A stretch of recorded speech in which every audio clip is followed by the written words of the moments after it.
Señor secretario, muy buenas tardes. También saludo a todo su gabinete. Señor secretario, la organización México Evalúa, Centro de Análisis de Políticas Públicas, publicó un documento que se titula Cruzada Nacional contra el Hambre, Dudas y Preocupaciones. Allí establece una serie de observaciones al programa piloto de la Cruzada en los 400 municipios. En primera instancia, no hay una ficha técnica donde expliquen la selección de aquellos. Y por ejemplo, en esos municipios se encuentra el 52.4% de la población total del país, pero de esos, 44 cuentan con una población mayor a los 500,000 habitantes. De aquellos seleccionaron 41, es decir, más del 40%. Con el dato anterior, más la creación de los comités comunitarios de la Cruzada contra el Hambre, apuntan a politizar el combate a la pobreza, porque todo parece indicar su característica clientelar. Esto es algo muy parecido a los comités de solidaridad que funcionaron entre los años de 90 a 95, lo que a todas luces significa un retroceso en la política social institucionalizada. Particularmente esto me refiero a los programas Progresa en aquel tiempo, Hoy Oportunidades.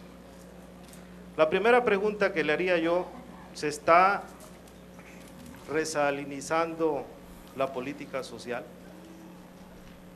Basta recordar que el ex gobernador de Yucatán, Víctor Manzanilla, en un libro biográfico afirmó que existían 115,000 comités de solidaridad listos para cambiarle el nombre al PRI en aquel tiempo y rebautizarlo como Partido de la Solidaridad.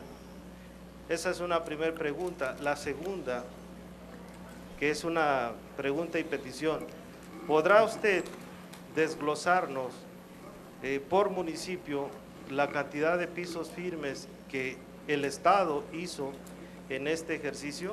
Porque en el resultado y en el resumen que hemos visto, en el informe que presenta el ciudadano gobernador, vienen únicamente números globales, pero nosotros que somos representantes populares, nos gustaría saber por municipio las cantidades de pisos que se aplica en cada uno de ellos. Es cuanto, diputado presidente. Gracias, diputado. Se le concede el uso de la voz al ciudadano licenciado Alberto Silva Ramos para dar respuesta a las preguntas formuladas por el ciudadano diputado Domingo Baena Corbalá, contando con el tiempo necesario para ello. Con mucho gusto, señor presidente. Señor diputado, gracias por su pregunta.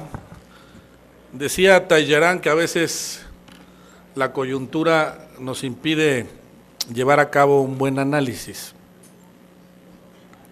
Es difícil comparar el México de Carlos Salinas, el México de 1988, con el México de hoy. Es muy distinto comparar el debate que se daba en aquel país, en las cámaras de los diputados, en los municipios, en los estados, en la opinión pública, con el México de hoy. El avance democrático de México ha permitido que la famosa frase de Pedro Ferriz, un mundo nos vigila, hoy se haga realidad, pero ya no es un mundo de alienígenas, ya somos todos nosotros a través de las naves del Twitter y del Facebook. Este México es un México distinto, este México es un México que ha venido avanzando en su fortalecimiento democrático, como quería Gómez Morín, en una parte sustantiva. Yo creo que todos los partidos, a raíz de la reforma política, de la ley de organizaciones y procesos electorales que el entonces presidente de la República, José López Portillo, y el secretario de Gobernación, Reyes Heroles, dictaminaron, establecieron un México de avance democrático extraordinario. Lo que hoy tenemos, señor diputado, es a los funcionarios del Ejecutivo dándole cuentas al Legislativo, como tiene que ser.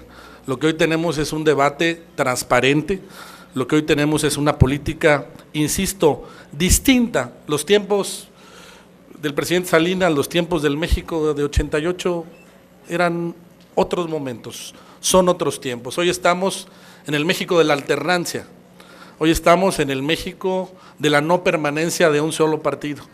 Ese México del que habló precisamente el presidente Salinas, el México del partido único que prácticamente en esa elección quedó finiquitado. Hoy hay muchos Méxicos, Méxicos de una velocidad, Méxicos de 2 velocidades, Méxicos de 3 velocidades, y es precisamente lo que queremos que ya no exista. Queremos un solo vagón llamado México, y en ese vagón tenemos que incluir a la justicia social. No hacerlo así es prácticamente despertar al México bronco. No podemos seguir con esta dispersión poblacional y con esta desigualdad que, insisto, podemos dar datos y cifras, pero nos sigue golpeando la desigualdad cuando salimos a la calle.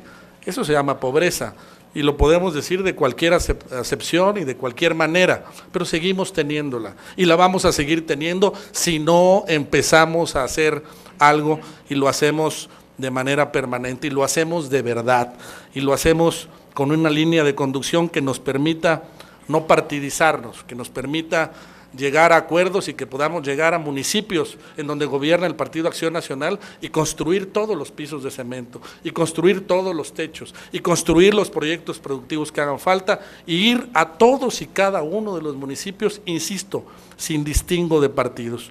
En el marco de la cruzada contra el hambre ha habido críticas, como usted lo menciona, y lo menciona muy bien, y no solamente de este mecanismo, sino también incluso de Coneval, que son las cifras que acabamos de señalar. Y yo estoy seguro, y coincidirá conmigo el señor delegado federal, porque lo hemos platicado de la CEDESOL, que todo mecanismo y que todo programa inicial es perfectible, que siempre podemos perfeccionar las políticas sociales porque van dirigidas al cambio de vida de las personas.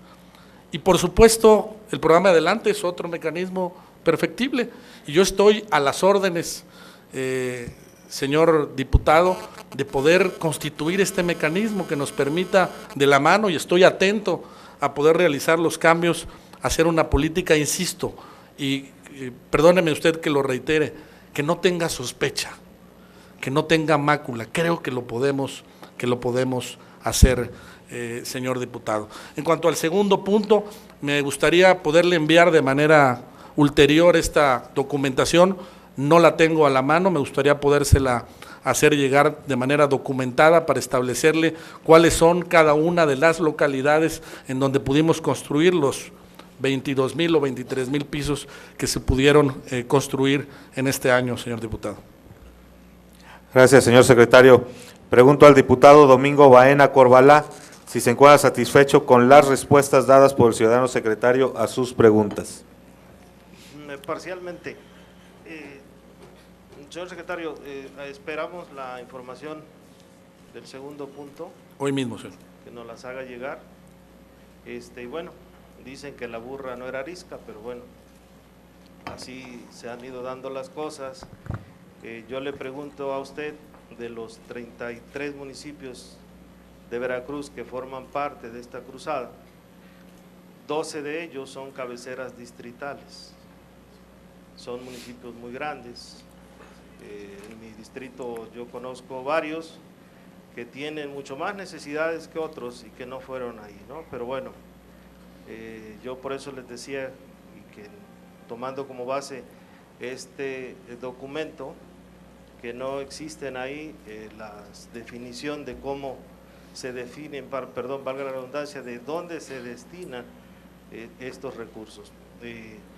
Tomando en cuenta que son 12 los municipios de 33 que son cabeceras, reitero la pregunta, ¿no le parece a usted una coincidencia con tintes electorales? ¿Es cuánto? Gracias, señor diputado. Ciudadano licenciado Alberto Silva Ramos, le solicito tenga a bien dar respuesta a la pregunta que a juicio del ciudadano diputado Domingo Baena Corbalá ha quedado pendiente de responder, para lo cual contará con un término no mayor de 10 minutos. Yo haría, señor presidente, señor diputado, una reflexión, si usted me lo permite, más que una respuesta. Creo que a veces la pobreza urbana es más fuerte que la pobreza rural. Yo lo he vivido, tuve la oportunidad de ser presidente municipal de Tuxpan, y a veces los cinturones de miseria más álgidos, los más duros, donde se golpea con más saña a la población, son los que tienen un tinte urbano. Sobre todo la gente en las comunidades tiene la posibilidad, sí, es verdad, de tener carencias y carencias de servicios muy graves, pero poder acceder al autoconsumo de los productos del campo. Esa posibilidad no la tiene la gente en las zonas urbanas, y estoy seguro que quienes habitan ciudades como Veracruz o Coatzacoalcos, Tuxpan, Jalapa, estarán de acuerdo que todavía vivimos, señor diputado, porque esta es la realidad del país, en este Veracruz de 2 velocidades. Sí, es verdad que tenemos que las ciudades, las 20 ciudades más importantes que aglutinan el 60% de la población, producen el 95% de nuestro Producto Interno Bruto. Y es verdad que las ciudades grandes y medias van creciendo a un mejor ritmo, que Veracruz, Boca del Río, Tuxpan, Poza Rica, tienen una gran inversión y van creciendo. Pero también es verdad que todavía existen cinturones de miseria y que por desgracia se siguen creando estos cinturones de miseria por la irresponsabilidad de algunos líderes de llevar agua a su molino, de hacer concesiones ilegales para crear oferta de vivienda que no existe, y por desgracia todavía estas situaciones se siguen generando, se siguen gestando estas ciudades fantasmas, estas ciudades sin dueño, estas ciudades que aparentemente carecen de justicia, y precisamente el esfuerzo de la Cruzada contra el Hambre es ese, que estos 33 municipios en su conjunto, no solamente los polígonos contra el hambre, tengan cobertura universal de los programas como Oportunidades, de los programas como 65 y más, de los proyectos productivos, y poder hacer llegar más ayuda a ellos. Yo creo que tal vez es posible que haga falta una redefinición de estos 33 municipios, pero toda vez que están basados en los datos del INEGI, y el INEGI me parece una institución de buena fe, no creo, por lo menos desde un punto de vista, que exista partidización, sino lo que existe es una realidad lacerante todavía, que en las ciudades medias, que en las ciudades grandes, también los cinturones de miseria son igual o más fuertes que en el campo. Sería mi reflexión, señor. Gracias, señor secretario.